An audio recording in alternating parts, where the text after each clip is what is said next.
오늘 이 무더운 가운데 또 예배를 사모하는 마음으로 나오신 우리 성도님들 주님의 이름으로 축복합니다. 오늘 보시는 것처럼 레헴과 바이트의 회복이라는 제목으로 말씀을 함께 나누고자 합니다. 레헴과 바이트, 오늘 좀 있어 보이게 우리 히브리어로 이제 가도록 하겠습니다. 어색할지 모르지만 이제 설교 듣다 보면 다 아는 단어예요. 생각보다 우리가 히브리어를 많이 압니다. 그래서 오늘 말씀 시작하기 전에 우리 또 좀 멋있게 히브리어로 좀 인사를 주고받으면서 시작을 했으면 좋겠습니다. 제가 신대원 다닐 때 우리 구약 교수님 수업 시간에 항상 이렇게 인사를 주고받았거든요. 정확히 룻기 2장 4절에 나오는 그 인사입니다. 보아스가 일꾼들이 보아스에게 주고받았던 인사인데요. 혹시 한번 띄워주실 수 있나요? 히브리어니까 이거는 제가 할 순서입니다. 제가 야훼 임마켐 이렇게 인사를 하면 한 번 더 띄워주세요. 그럼 여러분들은 저에게 예바레카 야훼라고 인사해 주시면 됩니다. 아시겠죠? 자, 제가 합니다. 야훼 임마켐. 신대원에서도 한 번에 이게 잘 안 됐었는데 잘 하시네요. 한 번만 더 해보시죠. 야훼 임마켐. 이런 뜻입니다. 여호와께서 여러분들과 함께 하시기를. 그러면 화답으로 여호와께서 당신에게 복 주시기를. 오늘 말씀을 전한 저에게 하나님의 복이 있기를 축복해 주셔서 감사합니다. 자, 오늘은 이제 룻기의 이야기를 우리 좀 전체적으로 함께 살펴볼 것인데, 룻기의 이 스토리가 펼쳐질 시대가 언제냐면 사사시대입니다. 무슨 시대라고요? 우리 구원으로 한눈으로 꿰뚫는 그 구원 이야기 덕분에 이 사사시대가 어딘지 이제 많이들 잘 아실 것 같은데, 이제 이 사사시대가 어떤 시대인지, 룻기가 쓰여지고 있는 이 사사시대가 어떤 시대인지 우리가 한번 살펴보고, 이 사사시대에 결코 일어날 수 없을 것 같던 그런 동화 같은 이야기가 바로 룻기 이야기인데요. 그 룻기 이야기를 한번 찬찬히 함께 살펴보려고 합니다. 자, 그러면 사사시대에 있었던 동화 같은 그 아름다운 룻기의 이야기가 어떤 이야기인지 이야기 속으로 함께 들어가 보자 합니다. 먼저 룻기 1장 1절을 같이 한번 읽어볼까요? 룻기 1장 1절 말씀, 우리 한 목소리로 이 말씀을 같이 한번 읽어보면 좋겠습니다. 시작. 사사들이 치리하던 때에 그 땅이 흉년이 드니라. 유다 베들레헴의 한 사람이 그의 아내와 두 아들을 데리고 모압 지방에 가서 거류하였는데. 아멘. 여기서 룻기의 배경이 사사시대임이 밝혀집니다. 자, 그럼 룻기의 배경이 사사시대는 어떤 시대였을까? 룻기의 배경인 사사시대 모습을 한번 살펴보겠습니다. 사사기는 총 21장, 21장까지 있는데 17장에서부터 21장에는 4번이나 반복되는 그 사사시대를 잘 나타내주는 대표적인 그 구절들이 있습니다. 사사기 7장, 17장 16절, 18장 1장, 19장 1절, 마지막 21장 25절까지 뭐라고 하냐면 이스라엘의 왕이 없으므로, 같이 한번 읽어볼까요? 시작. 그때에 이스라엘의 왕이 없으므로 사람이 각기 자기 소견에 옳은 대로 행하였더라. 많이 들어보셨죠? 이스라엘의 왕이 없어서 마음대로 살았던 시대였다고 합니다. 자, 그런데 이게 참 아이러니한 말이에요. 그죠? 이스라엘에는 왕이 있었을까요? 없었을까요? 헷갈리시나요? 이스라엘에는 왕이, 눈에 보이는 인간이 왕이 된 적은 없었지만 아직은 진정한 왕이신 하나님이 계셨습니다. 분명히 왕이신 하나님이 있었음에도 불구하고 왕을 왕으로 인정하지 아니하고 마음대로 살았던 시대가 사사시대입니다. 자, 그렇다면 왕이 없이 자기 마음대로 살았던 이 시대의 모습이 과연 어떤 모습이었을까요? 왕이 없이 자기 마음대로 살았더라. 뭔가 안 좋은 모습, 좀 좋지 않은 믿음 없는 모습, 이렇게 이제 그렸는지는 추측은 되는데, 이 사사기의 17장부터 21장에는 두 가지 이야기가 나옵니다. 두 가지 에피소드가 나오면서 이 에피소드를 통해서 왕이 없이 마음대로 살았던 시대가 어떠한 모습인지 적나라하게 보여줍니다. 사사시대 모습이 어떤지 확실히 알려주는 모습이 나타납니다. 그래서 이 두 가지의 에피소드를 간단하게 한번 좀 살펴보고 넘어가려고 합니다. 룻기 이야기할 것도 많은데, 이 룻기가 이 사사시대가 얼마만큼 이게 답이 없던 시대였는지 우리가 좀 많이 와닿았으면 좋겠어서 우리 한번 살펴보도록 하겠습니다. 첫 번째 에피소드는 사사기 17장과 18장에 나타난 에피소드입니다. 저기 기록된 것처럼 한마디로 에브라임 산지에 사는 미가라는 사람의 집에서 일어난 이야기입니다. 어떤 이야기냐면 에브라임 지파에 미가라는 사람이 살고 있었습니다. 하나님을 섬겨야 할 이스라엘 그 한 가정에서 우상을 만들어 버립니다. 우상을 만들고 이 레위인이 제사장 역할을 해야 되는데 레위인도 아닌 자기 아들을 마음대로 제사장을 삼아 버립니다. 그러다가 어느 날 집에 좀 알짱알짱거리는 청년이 한 명 보이는 거예요. 누군가 좀 봤더니 그 청년이 레위인이었습니다. 아, 잘됐다. 그러면 이 레위인이 우리 집 제사장을 하면 되겠다. 꼴을 보니까 좀 약간 거지 같기도 하고 좀 없어 보이는데 내가 뭐 밥도 주고 집도 주면서 우리 집 제사장 하자 하니까 그 레위인도 흡족해 하면서 제사장을 하기로 했습니다. 하나님을 섬겨야 할 이스라엘 그 나라의 가정에서 우상을 만들고 하나님의 말씀대로가 아닌 자기 마음대로 제사장을 막 세우고 해놓고서는 그 미가의 엄마가 하는 말이 이제 우리 집 뭐 우상도 있고 제사장도 세워줬으니 이제 하나님이 우리에게 복 주실 거야 라는 기대는 또 합니다. 참 이상하죠. 자, 그러던 어느 날 단지파에서 이제 싸움 좀 하게 생긴 사람들이 이 미가의 집 앞에 떼거지로 몰려옵니다. 무려 600명이나 몰려옵니다. 그래가지고는 이제 그 미가의 집에 보니까 제사장 역할을 하는 레위 사람이 하나 있는 거예요. 그러니까 단지파가 뭐라 하냐면 야, 너 거기 있지 말고 우리 지파 제사장 하자. 우리랑 같이 가자. 이렇게 하는 겁니다. 자, 이 사사기 18장 19절 말씀을 보면 이렇게 말씀하고 있습니다. 제가 한번 읽어볼게요. 단지파가 그 제사장한테, 레위인한테 네가 한 사람의 집에 제사장이 되는 것과 이스라엘의 한 지파의 한 족속의 제사장이 되는 것 중에서 어느 것이 낫겠느냐 하는지라. 이런 겁니다. 예를 들면 쉽게 말해서 이제 직원이 한 4-5명밖에 안 되는 작은 직장에 다니면서 작은 직장은 어떻게 합니까? 문서 정리도 하다가 갑자기 지게차 몰러 갔다가 그리고 또 이제 커피 타야 되면 손님 오면 또 커피 탔다가 택배 오면 택배 정리했다가 또 거래처 가서 영업 뛰었다가 정신이 없는 생활을 하는데 그러고 또 뭐 복지나 연봉은 작고 그런데 어느 날 갑자기 국제기업 구글 같은 회사에서 직원들이 와가지고 구글 입사하고 싶으십니까? 우리 교회에서도 구글과 같은 기업에 입사하는 인재들이 많기를 소망합니다. 아멘. 실제로 꿈꾸는 청년이 있더라고요. 구글을 목표로. 아무튼 그런 상황이에요. 그런 데서 우리 회사 온나 우리가 스카우트 해갈게 마다할 사람이 어디 있겠습니까? 그렇지 않습니까? 그래서 이 레위인도 뭐 덥석 물어버립니다. 그 성경에 정확히 뭐라고 기록되어 있냐면 그 제사장이 마음에 기뻐하여 흡족한 거죠. 마음에 기뻐하여 그 백성 가운데로 단지파에게로 갔다고 합니다. 자, 이 미가의 집이 아무리 뭐 부자고 영향력이 있다 한들 한 가정이 한 지파를 이길 수 없는 노릇입니다. 그래서 어쩔 수 없이 자기 집에 이제 거두어서 제사장 삼았던 그 레위인도 뺏기고 갈 때 만들어놨던 우상도 다 뺏어가거든요. 다 빼앗겨 버리고 바라볼 수밖에 없었습니다. 자, 이때 단지파가 왜 이 에브라임 산지에 사는 미가의 집 앞에 왔냐면 혹시 지도를 한번 띄워주시면 감사하겠습니다. 여기 이 가나안 당시 12지파의 분배도인데요. 단지파가 처음에 자기가 분배받은 땅이 있었습니다. 저기 바다에 있는 유다지파 옆에 단이라고 동그라미 친 거 발견하셨습니까? 네, 감사합니다. 저기 분배를 받았어요. 근데 그쪽에는 보통 이제 바닷가가 좀 억세지 않습니까?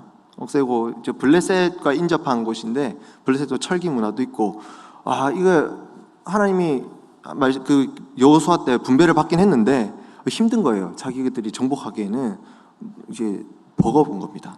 그래도 어떻습니까? 이스라엘 백성들은 전쟁은 하나님께 속한 것이니까 하나님을 의지하고 점령하고 싸워야 되는데 그 85세 그 할아버지 할배 갈렙처럼 이 산지를 내게 주소서 하면서 좀 그렇게 해야 되는데 이 단지파 사람들은 자기 생각에 우리 능력대로 우리의 살기 좋은 곳, 우리가 점령할 만한 곳을 찾아갑니다. 찾다 보니까 좀 위로 한번 지도를 올려보시면 이스라엘 영토 제일 북쪽에 라이스라는 지역이 있습니다. 그곳에 가서 보니까 여기는 뭐 살기도 좋고 뭔가 싸워도 우리가 충분히 이길 수 있겠다라고 이제 땅을 둘러보던 중에 이 에브라임 미가의 집 앞에 갔던 겁니다. 이 단지파도 지금 하나님의 말씀에 순종해서 분배받았던 그 땅을 믿음으로 점령하고 나아가는 것이 아니라 자기 마음대로 자기 살고 싶은 곳을 쫓아서 살아가는 자기 마음대로 하는 모습을 보여주고 있습니다. 자, 지금 미가의 집이나 이 단지파나 모두 어떻습니까?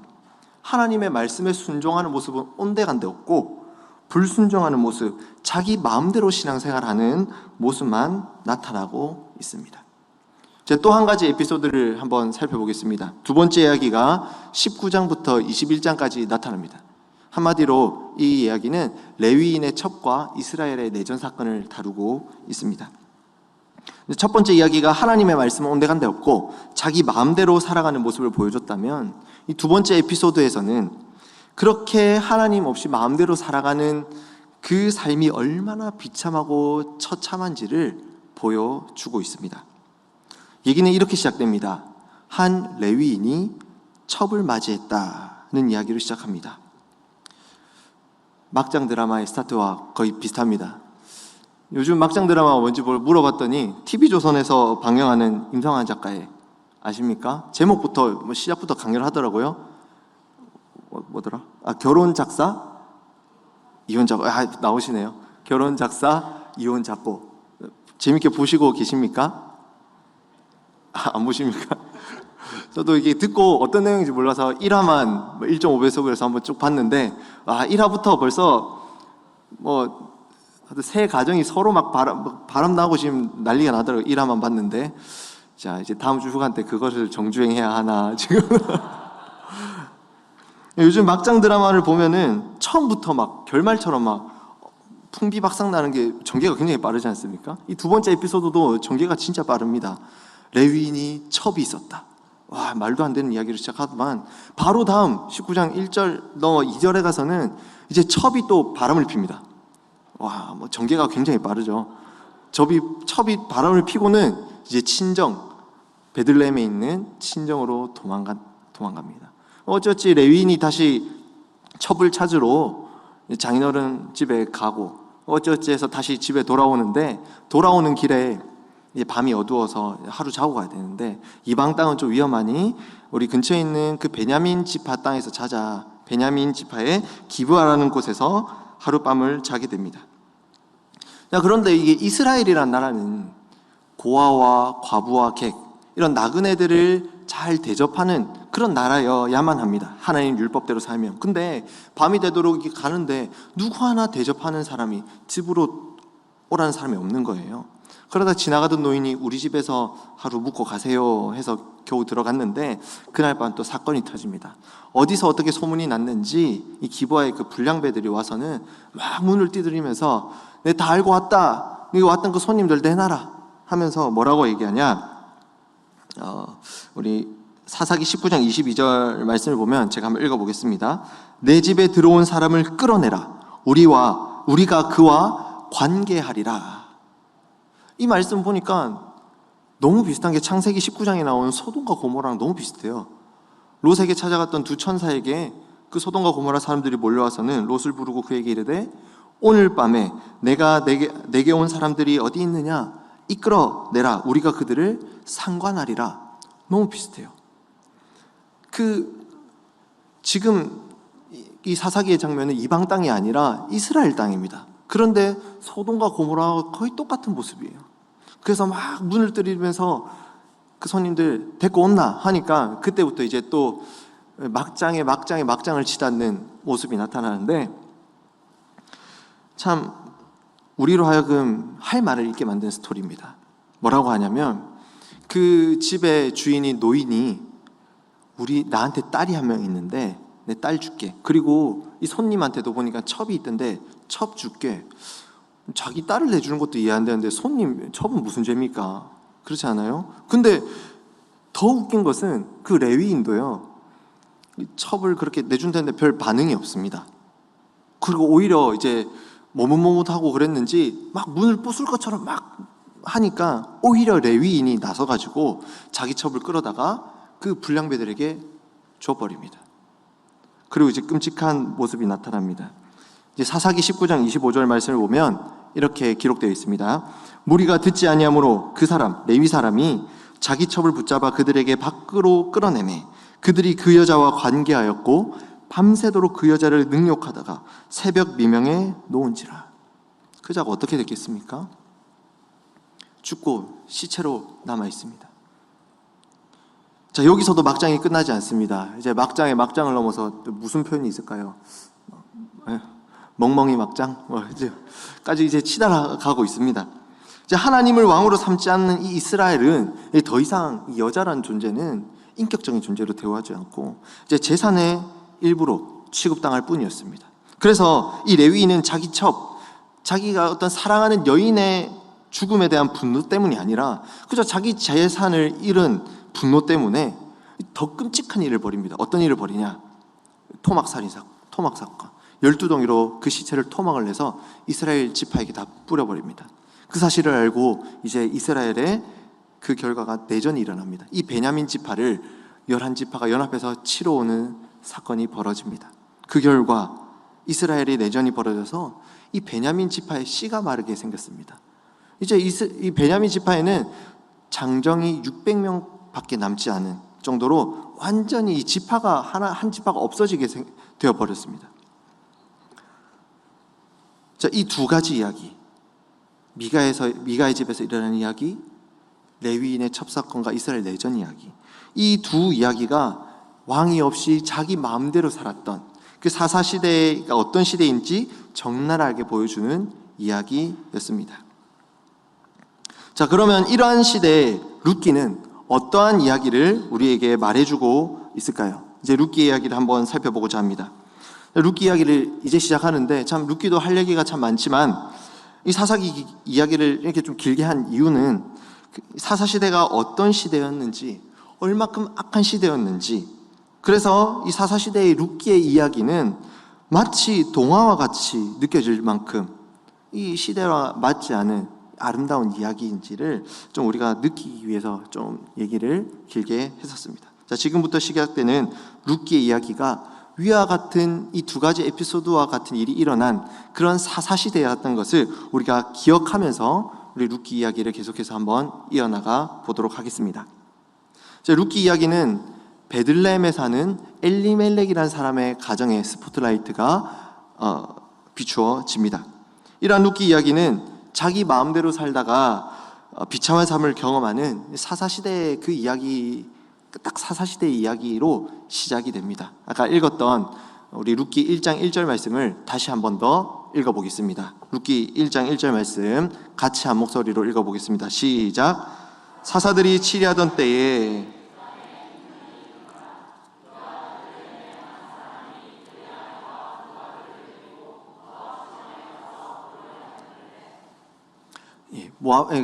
룻기 1장 1절은 이제 시대적 배경은 아까 살펴봤던 것처럼 사사들이 치리하던 사사시대이고, 그 지리적 배경은 어디라고 되어 있습니까? 베들레헴입니다. 오늘 이 베들레헴이란 동네의 이름의 뜻을 우리가 좀 잘 알아야 하는데, 이 베들레헴의 뜻은 우리 방송실 한번 띄워주면 감사하겠습니다. 베들레헴이라는 뜻은 뭐냐면 앞에 두 글자 베들, 뒤에 두 글자 레헴, 이게 합해진 이게 단어입니다.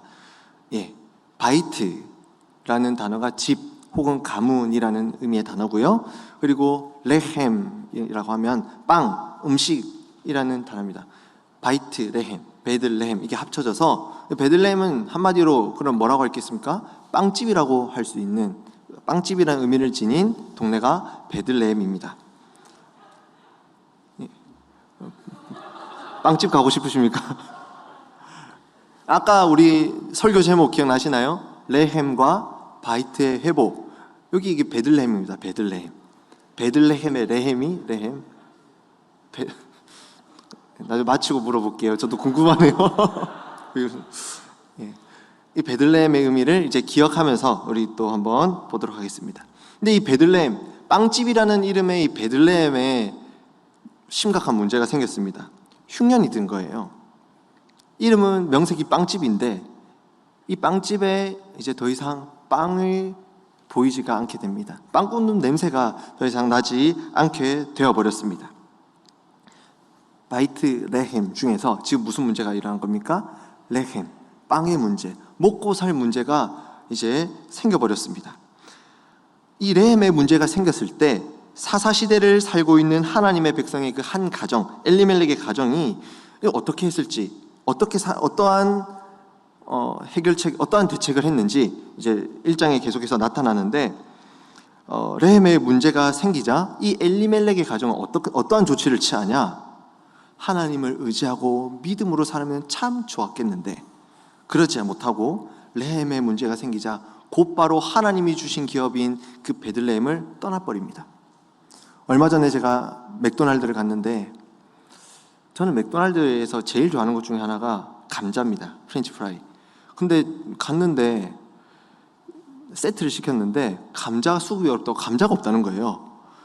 그래서 뭐 하필 시킨 것도 제가 치킨 버거 세트를 시켰는데 하필 또 맥너겟을 대신 준대요. 치킨에 치킨을 준다 해서 너무 속이 상해가지고, 저는 감자가 너무 좋은데 밸런스가 그래야 맞는데, 다시는 이게 감자 올 때까지는, 감자가 회복될 때까지는 내가 맥도날드에 다시는 안 가리라.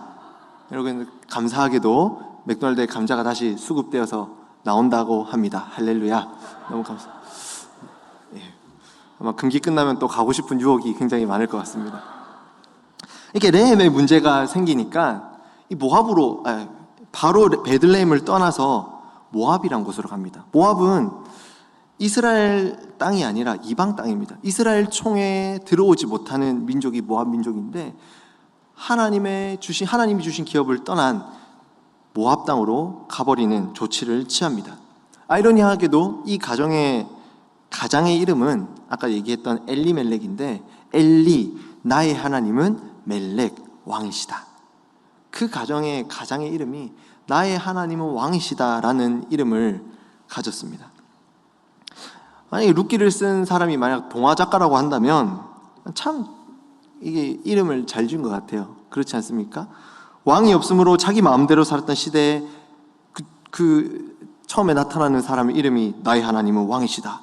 이런 인물을 서두에 언급하면서 이 사사시대가 얼마나 모순적인 모습을 담고 있는지 잘 나타내주고 있습니다. 이렇게 레헴의 문제, 먹고 살 문제가 생겼을 때 하나님을 의지하지 않고 자기 생각대로 코리안 드림, 아메리칸 드림, 모압 드림을 꿈꾸면서 마음대로 이렇게 떠났던 그 엘리멜렉에 가보니 어떻게 되었을까요? 모압에서 성공을 했을까요? 여기서도 이제 사건의 전개가 굉장히 빠릅니다. 모압에서 어떤 일을 했는지, 어떤 직장을 구했는지 나타나지 않고 그저 두 아들을 위해서 며느리 2명 구했다 말고는 별 얘기 없고 그냥 한마디로 망했다. 모압으로 갔는데 망했다 합니다. 모압에서 10년을 살았는데 결론은 망했다입니다. 가장인 엘리멜렉 죽고, 두 아들은 말론과 기료는 기껏 며느리를 구해주긴 했는데 자식 새끼 하나 없이 다 죽어버렸다. 망했다.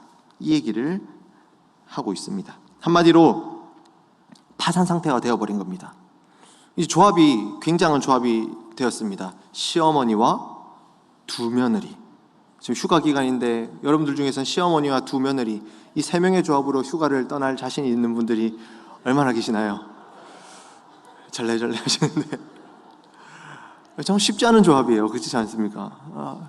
이 조합이 지금 형성이 돼버립니다. 안 그래도 다 죽고 망했는데 조합조차 가관인 거죠. 아이러니하게도 근데 이렇게 파산 상태가 되었을 때 그때가 터닝 포인트가 된다는 사실 아십니까? 이 영적인 원리가 그렇습니다.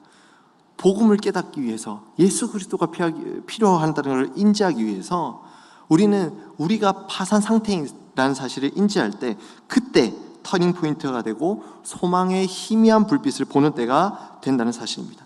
나오미는 자기 상태가 이제 파산 상태라는 것, 아무런 소망과 희망이 없게 되었을 그때 모압 드림을 꿈꾸면서 모압으로 간 지 10년 만에 드디어 다시 하나님이 주신 기업 베들레헴으로 돌아갈 마음을 먹습니다. 이제 C.S. 루이스라는 사람이 순전한 기독교라는 책에서 이렇게 얘기를 합니다. 한번 잘 들어보십시오. 하나님과 바른 관계를 맺으려면 먼저 자신이 파산 상태라는 사실부터 알아야 한다. 한 번 더, 하나님과 바른 관계를 맺으려면 먼저 자신이 무슨 상태요? 파산 상태라는 사실을 알아야 한다. 우리 담임 목사님께서도 늘 우리에게 말씀하시는 거, 죄를 알아야 한다. 죄인식부터 돼야 한다. 그 말씀하시는 것과 같은 맥락인 것입니다.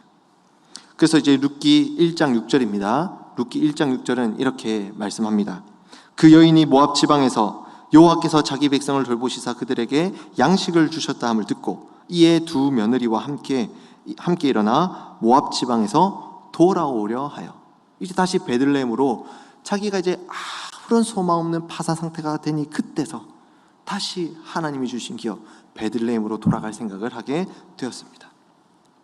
이처럼 하나님이 주신 기업에 살 때 이 레헴의 문제가 생기자 하나님의 방식이 아니라 주저없이 하나님이 주신 기업을 떠나서 자기 마음대로 살았을 때 세상의 방식대로 살아가는 그 사사시대의 모습 우리가 보고 있는데, 이러한 모습이 오늘날 살아가는 우리의 모습 속에서도 너무 많지 않은가 한번 돌아봤으면 좋겠습니다. 제가 말씀을 준비하면서 이름은 엘리멜렉, 나의 하나님은 왕이시다, 이런 이름인데, 우리가 타이틀은 교회를 다니는 기독교인인데 우리의 삶 속에서 뭔가 먹고 살 문제가 어려워졌을 때, 이 레헴의 문제가 생겼을 때 우리도 모압으로 가버리는 기독교인들이 우리 가운데도 너무나 많지 않나, 이런 생각이 들었습니다. 우리는 어떻습니까? 여러분들은 어떻습니까? 레헴의 문제가, 먹고 살 문제가 터졌을 때 우리의 모습은 어떠합니까? 모압으로 가십니까? 베들레헴에서 하나님의 도우심을 바라고 하나님을 의지하십니까? 예수를 믿으면 내 삶의 레헴의 문제가 해결될 것을 처음에 다들 기대하고 처음 예수를 믿지 않습니까? 내가 예수를 믿으면 내 먹고 살 문제가 해결되고 더 풍성해질 것을 기대했는데 웬걸 오히려 어려움이 찾아올 때, 내 삶에 예수를 믿고 신앙생활하는데 더 뭔가 일이 잘 안 풀릴 때 우리는 왕이신 해결자이신 그 주님을 붙드는 믿음의 삶을 살아가시나요? 아니면 엘리멜렉과 같이 모압으로 가버리시나요? 지금 청년들은 TF를 열심히 준비하고 있습니다. TF 기간인데 TF를 하면서 분명히 내 삶이 좀 더 업그레이드되고 풍요로워지고 윤택해야 할 것 같은데 오히려 베들레헴에 흉년이 든 것처럼 돈은 더 쪼들리고 관계는 더 뒤틀리고 체력과 건강은 더 악화돼버리고, 그래서 내가 신앙생활을 이렇게까지 해야 하나, 내가 이렇게까지 TF를 해야 하나, 이런 생각이 들진 않으십니까? 당장이라도 모압으로 가고 싶은 생각이 들진 않으십니까?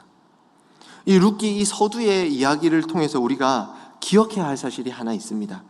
하나님이 주신 기업에도 우리가 예수를 믿고 신앙생활을 하더라도 우리 인생에 레헴의 문제가 생길 수 있다는 사실입니다. 흉년이 들 때도 있다는 사실입니다. 우리가 이 레헴의 문제 때문에 예수를 믿지만 어려움을 겪을 수 있다는 사실을 꼭 기억하시길 바랍니다. 자, 그렇다면 레헴의 문제를 해결하기 위해 베들레헴을 떠나 모압으로 간 나오미의 가정이 이 레헴의 문제뿐 아니라 바이트, 집 혹은 가문의 이 문제까지 답이 없는 상황이 돼버린 거예요. 왜? 남자들이 다 죽었으니까. 이제 시간이 지나면 여자들 죽고 이제 가문이 끊겨버리게 되는 겁니다. 이 레헴과 베들레헴을 떠나 이 베들레헴이 무너져 버렸는데 이 베들레헴으로 이제 다시 답이 없는 상황이 돼서 돌아오게 됩니다. 그리고 이 룻기는 레헴과 이 바이트의 문제가 어떻게 회복되는지, 어떻게 온전한 베들레헴으로 회복이 되는지 그 이야기가, 그 아름다운 이야기가 기록되어 있는 것이 바로 룻기의 이야기입니다. 자, 그렇다면 어떻게 레헴과 이 바이트의 문제가 회복될 수 있었을까요? 이제 룻기 이야기를 조금 더 이어나가 보겠습니다. 나오미는 남편도 죽어버리고 두 아들도 자식 없이 죽어버리고 빈털터리 파산 상태가 되어서 베들레헴으로 돌아가기로 결심했습니다. 하지만 이 시어머니 나오미 입장에서 양심상 이 두 며느리를 데리고 올 수는 없었습니다. 자기 가진 것도 없고 이제 아들도 없고 자손들도 없고 이제 그래서 두 며느리에게 자기 친정으로 돌아갈 것을 강권합니다. 이제 며느리들은 이제 자식도 없으니까, 애도 안 딸려 있으니까 다시 뭐 재혼을 하거나 해서 행복하게 살아갈 기회가 있는 사람들이었지 않습니까? 그렇게 권면하자 이제 두 며느리 중 오르바라고 하는 며느리는 친정으로 돌아갑니다. 대신에 룻이란, 오늘 이제 룻기의 주인 이름이죠. 룻이란 며느리는 이제 시어머니 나오미를 따라서 베들레헴으로 따라옵니다. 이때 성경에 나오는 최초에 나오는 개종 사건이 나타나는데, 우리 한번 그 성경의 최초의 개종 사건 말씀 한번 읽어보도록 하겠습니다. 룻기 1장 16절 말씀, 유명한 말씀인데요. 우리 같이 한번 읽어볼까요? 시작. 룻이 이르되 내게 어머니를 떠나며 어머니를 따르지 말고 돌아가라. 강권하지 마옵소서. 어머니께서 가시는 곳에 나도 가고 어머니께서 머무시는 곳에서 나도 머물겠나이다. 어머니의 백성이 나의 백성이 되고 어머니의 하나님이 나의 하나님이 되시리니. 아멘. 룻은 어머니를 쫓아서 베들레헴으로 함께 갑니다. 여기서 이제 오르바가 자기 친정으로 돌아갔다고 해서 사실은 오르바를 욕할 수는 없습니다. 당시 집안에 남자가 다 죽고 여자 셋이, 시어머니와 두 며느리, 이 조합으로 남았다는 것은 사실은 그러니까 뭐 사형 선고나 다름없는 거예요. 먹고 살 길이 없는 겁니다. 그래서 그럼에도 불구하고 룻이 헷갈립니다. 그죠? 룻. 그럼에도 불구하고 룻이 시어머니 나오미를 쫓아서 베들레헴으로 가기로 결심한 이것은, 사실 이 룻의 이런 모습은 룻이 엄청난 희생과 엄청난 결단이 있어야만 가능한 모습입니다. 그렇게 이제 베들레헴으로 돌아와서도, 베들레헴에서도 이 룻은 시어머니를 잘 봉양하고 시어머니를 위해서 굉장히 희생적이고 헌신적인 모습을 보여줍니다. 베들레헴으로 막상 10년 만에 돌아왔지만 이제 자기 땅도 없고 무엇을 먹고 살지 막막했던 그때 룻이 어머니에게 이렇게 얘기합니다. 어머니, 제가 누구의 밭이 됐든 어쨌든 제가 나가서 열심히 한번 일을 해보고 오겠습니다. 제가 일하러 좀 나가겠습니다. 이렇게 나오비가 얘기하자 나오비의 대답이 굉장히 좀 재밌습니다. 룻기 2장 2절인데 우리 같이 한번 볼까요? 룻기 2장 2절을 보시면 같이 읽어보겠습니다. 시작. 모압 여인 룻이 나오미에게 이르되 원하건대 내가 밭으로 가서 내가 누구에게 은혜를 입으면 그를 따라서 이삭을 줍겠나이다 하니, 나오미가 그에게 이르되 뭐라고 합니까? 내 따라 갈지어다. 어디로요?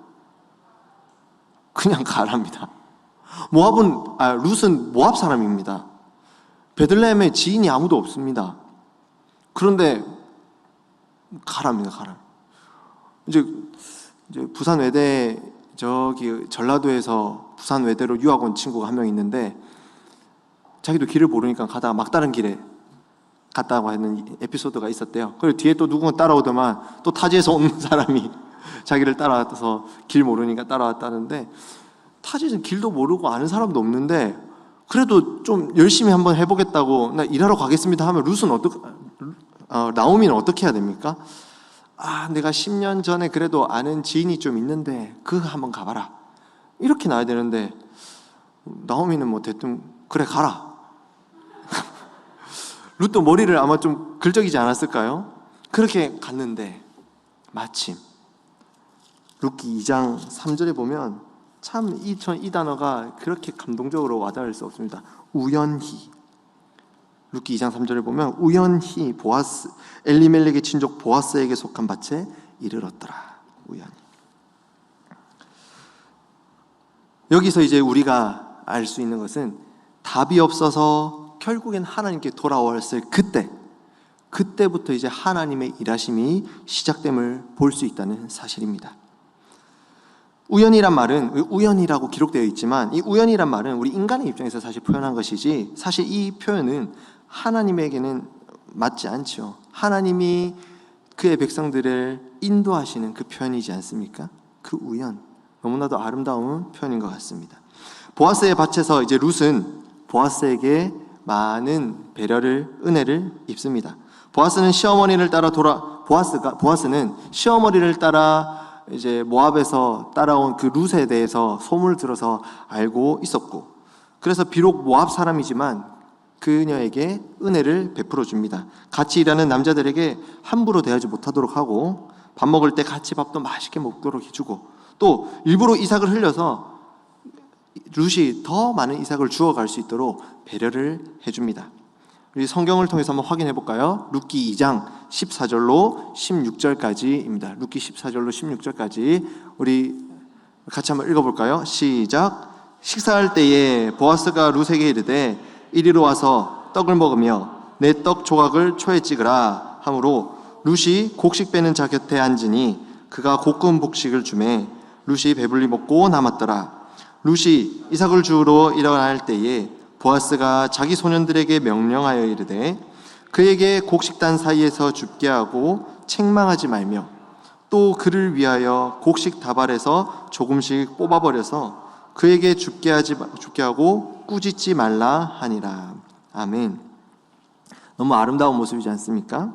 이러한 보아스의 모습은 앞서 살펴보았던 사사시대의 모습과는 참 다르게 고아와 과부와 객을 위해서 항상 곡식과 열매를 좀 남겨두어야 했던 그 하나님이 말씀하신 그 율법의 말씀을 잘 지키며 살아가는 그런 모습을 보여주고 있습니다.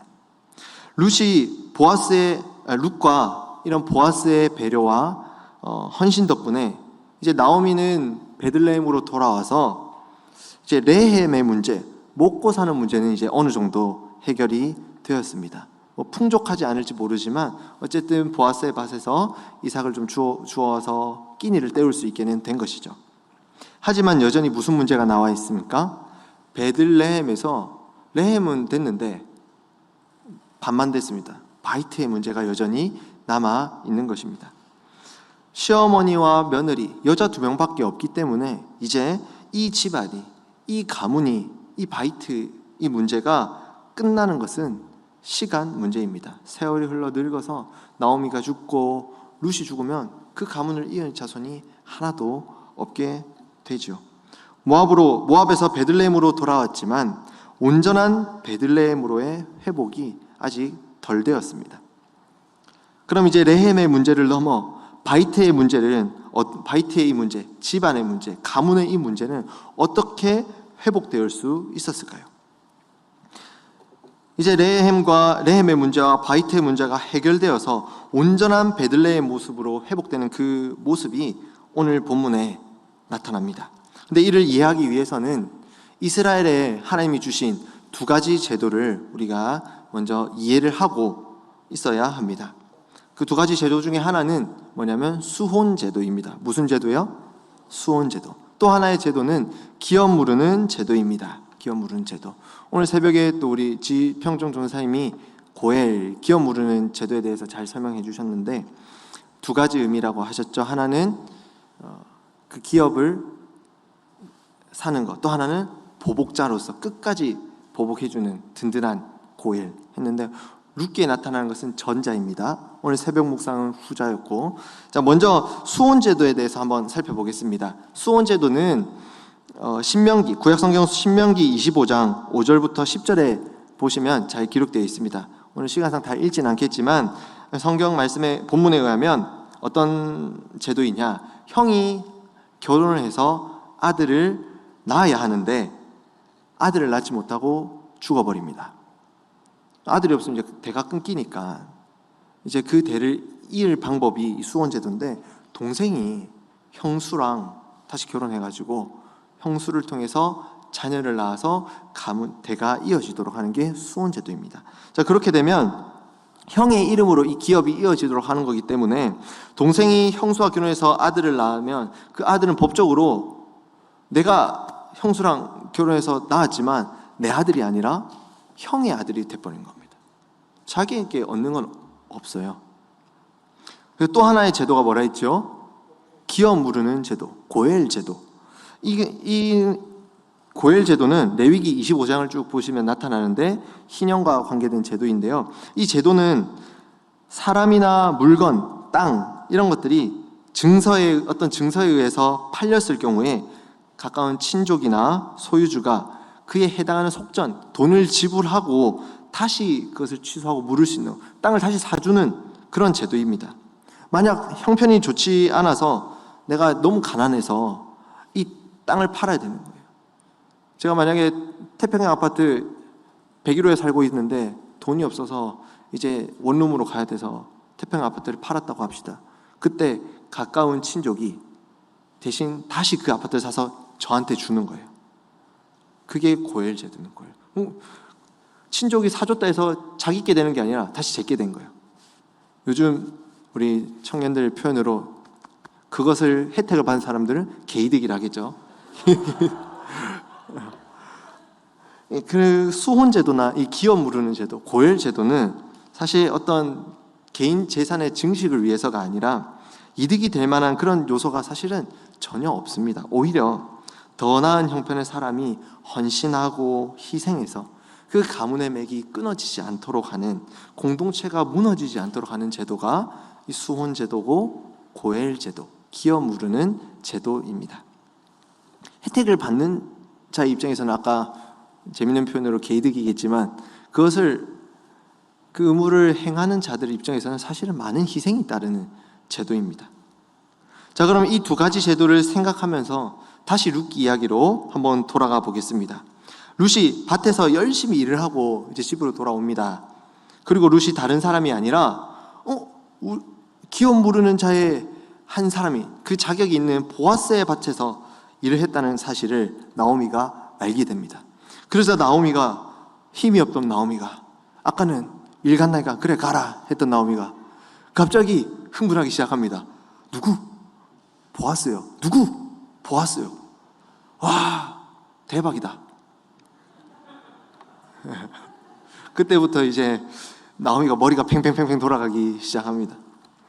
바이트의 회복을 꿈꾸기 시작한 거죠. 나오미는 그때부터 룻에게 은밀한 작전을 짜서 그 계획을 말해주기 시작합니다.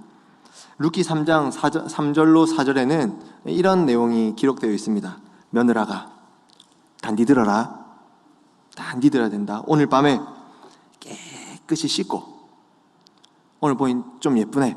좀 더 예쁘게 단장을 해가지고 오늘 밤에 보아스 알제? 보아스가 잘 때, 딴 데 말고 깊이 잘 때 싹 들어가서 그 옆에 눕거라.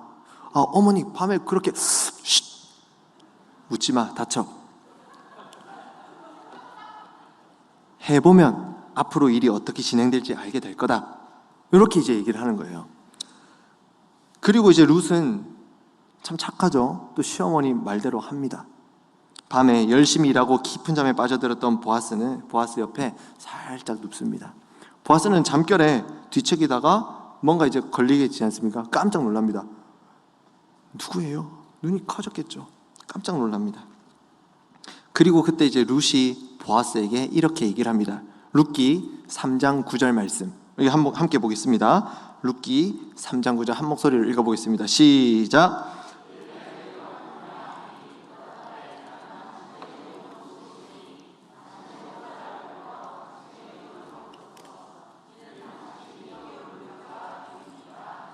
아멘. 룻이 보아스에게 한 얘기입니다.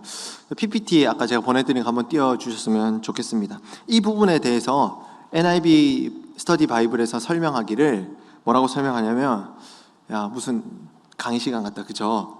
네, 오늘은 히브리어를 굉장히 많이 보게 됩니다. 죄송합니다. 네, 그래도 재밌지 않습니까? 이제 베들레헴 하나 알았습니다, 그죠? 인사도 한번 했고요. 이제 하나 더 볼 건데, 아까 3장 9절에서 뭐라고 얘기하냐면, 이르되 네가 누구냐 하니까 룻이 이렇게 얘기합니다. 나는 당신의 여종 룻이오니 당신의 옷자락을 펴 당신의 여종을 덮으소서. 이는 당신의 기업을 물을 자가 됨이니이다. 근데 이 부분을 두고 설명하기를, 이 장면은 룻이 보아스에게, 우리 상상해보면 이게 좀 약간 야리야리한 장면으로 보이지 않습니까? 밤늦게 몽롱한 때에 좀 나름 젊은 룻이 돈 많은 좀 중년의 남성 보아스를 꼬시는 것 같은, 약간 19금 토크가 이어질 것 같은 그런 거 상상이 펼쳐지는데, 사실 이 장면은 뭐라고 하냐면 룻이 보아스에게 청혼하는 장면입니다. 진취적인 여성이죠. 그 시대 때 여자가 말입니다. 밭에서 보아스는, 아까 룻이 보아스 밭에 일할 때, 그때 밭에서 보아스는 여호와의 날개 아래 보호를 받으러 온 룻이 잘 되기를 바랬습니다. 저기 보면 2장 12절 보시면 여호와께서 그의 날개 아래, 이 날개의 히브리어 원어가 카나프인데, 이제 3장 9절에서 당신의 옷자락 할 때 그 옷자락의 원어 똑같이 카나프입니다. 아마 이 얘기를 할 때 분명히 룻이 이 말을 할 때 보아스는 룻을 보호하는 여호와의 날개, 이 카나프의 역할을 자신의 옷자락으로 자기가 감당해야 했다는 사실을 인식하게 되었던 것입니다. 즉, 이 룻의 이 말, 3장 9절의 이 말씀은 뭐냐? 수혼제도, 아까 우리 살펴봤던 수혼제도, 그리고 기업 무르는 제도, 이것을 보아스로 하여금 다 충족시켜 줄 것을 요구하고 있는 장면이 바로 3장 9절의 장면입니다. 아까 살펴봤듯이 수혼제도와 기업 무르는 제도는 모두 이 의무를 행하는 자들에게 어떠한 제도를 했습니까? 달갑지 않은 거예요. 큰 헌신과 희생을 요구하는 제도입니다. 그럼에도 불구하고 보아스는 기업 물을 자로서 고엘로서의 의무를 기꺼이 행하겠다고 합니다. 야, 일이 잘 풀리는 것 같은데 이대로 끝나면 재미없지 않습니까? 그래서 하나의 갈등 요소가 딱 있습니다. 문제가 있는, 걸리는 점이 하나 있는데, 그 점이 뭐냐? 이 기업 물을 자로 순서가 있어요. 먼저 된 순서자가 있는데, 이 고엘은 이빠예요. 이빠. 일빠가 있는 거예요. 그래서 이제 이 보아스는 성문에서 기다리다가 그 첫 번째로 고엘이 될 사람을 만나자 불러서 얘기를 합니다.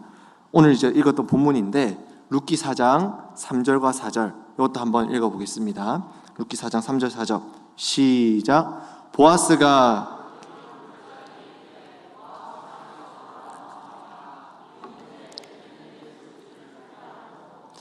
내가 여기 앉은 이들과 내 백성의 장로들 앞에서 그것을 사라고 내게 말하여 알게 하려 하였노라. 만일 내가 물으려면 물으려니와 만일 내가 물으지 아니하려거든 내게 고하여 알게 하라. 내 다음은 나요 그 외에는 물을 자가 없느니라 하니 그가 이르되 내가 물으리라 하는지라. 모압 지방에서 돌아온 나오미 알지? 응, 알아. 나오미가 우리 형제 엘리멜렉의 기업을 이제 판대. 너가 첫 번째인데 너 할래? 너가 기업 살래? 그러자 그 사람이 대뜸 사겠다고 합니다. 얘기를 듣고는 자기가 기업 물을 자의 고엘로서의 의무를 행하겠다고 하는데, 그때까지만 해도 그는 이 룻이라는 존재, 어떤 존재인지, 그 룻이라는 존재를 자신이 감당해야 할 것이 무엇인지 정확히 계산기를 두드려보지 않은 상태인 겁니다. 그때 보아스가 추가로 설명을 합니다. 그러자 이 보아스의 설명을 듣고는 이 아무개 씨가 첫 번째로 고엘의 의무를 할 수 있는 그 사람이 손사래를 치면서 듣고 보니까 내 못하겠다. 진짜 안 되겠다. 네가 해라. 라고 토스해 줍니다. 왜요? 계산기를 두드려 보니까 수지가 안 맞아요. 자기 감당하기 너무 버겁고 이 손해보기 싫다는 겁니다. 그 얘기가 룻기 4장 5절 6절에 나옵니다. 제가 한번 읽어보겠습니다. 보아스가 이르되 내가 나오미의 손에서 그 밭을 사는 날에 곧 죽은 자의 아내 모압 여인 룻에게서 사서 그 죽은 자의 기업을 그의 이름으로 세워야 할지니라 하니 그 기업 물을 자가 이르되 나는 내 기업에 손해가 있을까 하여 나를 위하여 물으지 못하노니 내가 물을 것을 네가 물으라. 나는 물으지 아니하겠노라 하는지라. 이로써 극적으로 이제 룻과 보아스가 결혼을 해서 보아스가 기업 물을 자로서의 그 의무를 행하고 수혼 제도도 잘 행할 수 있게 되었습니다. 이제 룻과 보아스가 결혼을 해서 또 아들 오벳이라는 아들이 태어남으로 말미암아 이제 소망이 없어버리고 파산 상태에 이르렀던 이 나오미의 가정에 레헴의 문제가, 바이트의 문제가 회복이 됩니다. 그래서 나오미의 가정이 이스라엘 백성 중에 끊어지지 않게 되었습니다. 이제야 진정으로 베들레헴으로의 회복이 이루어진 것입니다. 이 룻기의 이야기, 이 룻기의 주제를 한마디로 표현하면 이렇게 표현할 수 있습니다. 룻과 보아스의 자기 희생적인 사랑을 통한 나오미의 회복. 다시 한번 말씀드리겠습니다. 룻과 보아스의 자기 희생적인 사랑을 통한 나오미의 회복. 이것이 룻기의 주제입니다. 베들레헴에 살았지만 하나님을 떠나 자기 마음대로 살면서 이 베들레헴을 잃어버려서 레헴과 바이트의 문제가 다 무너져버린 이 나오미의 인생이었는데, 아무것도 없는 자기를 끝까지 따라와주고 희생하며 헌신할 룻과 며느리 룻과 수혼제도, 고엘제도, 기업 물은 이 제도를 충족시키기 위해서 큰 희생과 손해를 봐야 했지만 그것을 기꺼이 감당해준 보아스의 헌신적인 희생과 사랑을 통해서 다 무너져버렸던 나오미의 레헴과 바이트가 회복된, 온전한 베들레헴으로 다시금 회복된 그 아름다운 이야기가 바로 룻기 이야기입니다. 그것도 언제라고요? 이때가 사사시대. 사랑하는 성도 여러분, 저는 오늘 이 룻기의 말씀을 준비하면서 암울했던 이 사사시대에 자기 마음대로 살았던 그 사사시대, 그래서 마치 동화같이 이 사사시대에는 결코 일어나지 않을 것 같은 이 아름다운 이야기가 그려진 이 룻기의 이야기를 살펴보면서 이 룻기의 이야기가 오늘 함께하는 교회의 이야기가 되었으면 좋겠다는 간절한 마음이 생겼습니다. 아멘이십니까? 네. 빈털터리가 된 시어머니 그 한 명을 복양하며 섬기고 고향도 떠나고 아까 살펴보았듯이 개종도 하고 밥벌이도 해야 했던 그 룻의 희생적인 사랑, 큰 희생과 헌신이 따르는 수혼제도와 기업 물을 제도 기꺼이 감당하겠다며 고엘이 된 보아스의 희생적인 사랑, 이를 통해 파산 상태였던 나오미의 레헴과 바이트가 온전히 회복된 아름다운 이야기, 이제 이 아름다운 스토리가 우리의 스토리가 되기를 간절히 소망합니다. 아까 또 언급했지만 청년들이 열심히 TF를 준비하고 있습니다. 디자인 아카데미, 또 미디어 아카데미 열심히 배우기도 하고, 또 금정구에 좀 암울해 보이는 사사시대와 같은 그런 벽들에게 아름다운 룻기 이야기를 채색해줄 이 벽화 작업도 열심히 준비하고 연습도 하고요. 밤늦게 그 더운데 연습하고, 또 날씨가 안 따라서 그저 이제 좀 쨍쨍해야 잘 마르고 또 할 수 있는, 계속 비도 오는데도 또 열심히 하고 애를 많이 쓰고 있습니다. 뭐니 해도 또 머니인 이 시대에 물질을 작정해가면서까지 그렇게 미얀마와 태국의 선교 현장에, 또 우리가 살고 있는 그 금정구 주변 이웃들에게 전해줄 계획을 가지고 이렇게 열심히 TF를 준비하며 달려나가고 있습니다. 이러한 모습이 바로 사사시대에 있었던 아름다운 룻기 이야기 같은 그 이야기가 우리 청년들이 지금 쓰고 있지 않나, 이런 생각을 해봅니다. 그리고 뿐만 아니라 제가 이 얘기를 하는 것은 PPL입니다. 이까지만 하겠습니다. 함께 기도와 물심양면으로 또 우리 함께 아름답게 13회 TF를 함께 해나갔으면 좋겠습니다. 이 13회 TF가 바라는 것은 룻기, 이 사사시대에 들려졌던 아름다운 스토리, 룻기의 스토리가 13회 TF가 되었으면 좋겠다는 그런 마음을 품어봅니다. 여기서 우리가 마지막으로 잊지 않아야 할 사실이 있습니다. 사실 우리가 아무리 희생하고 섬겨봐야 고작 우리의 희생과 섬김일 뿐이라는 사실입니다. 룻기의 아름다운 이야기 저변에 깔려있는 그 놀라운 사실은 뭐냐면 모든 것이 하나님의 은혜라는 사실입니다. 모든 것이 하나님의 은혜라는 것. 그리고 그 하나님의 은혜는 왕이 없어 비참한 모습으로 치닫는 하나님의 백성들에게 진정한 왕, 다윗의 후손으로 오실 메시아, 누구입니까? 예수 그리스도. 그 예수 그리스도를 대망하게 해줍니다. 파산 상태인 나오미의 삶이 룻과 보아스의 희생적인 사랑으로 회복될 수 있었던 것은 우리의 궁극적인 레헴과 바이트의 회복, 온전한 베들레헴으로 회복은 그 베들레헴에서 나신 한 아기, 만왕의 왕이신 예수 그리스도를 바로 예표합니다. 그분의 온전한 희생과 사랑, 우리를 대신하여 기꺼이 십자가에 죽기까지 자기를 희생하며 우리를 사랑하신 그분의 사랑이요 은혜이라는 사실을 오늘 우리가 꼭 기억하길 바랍니다.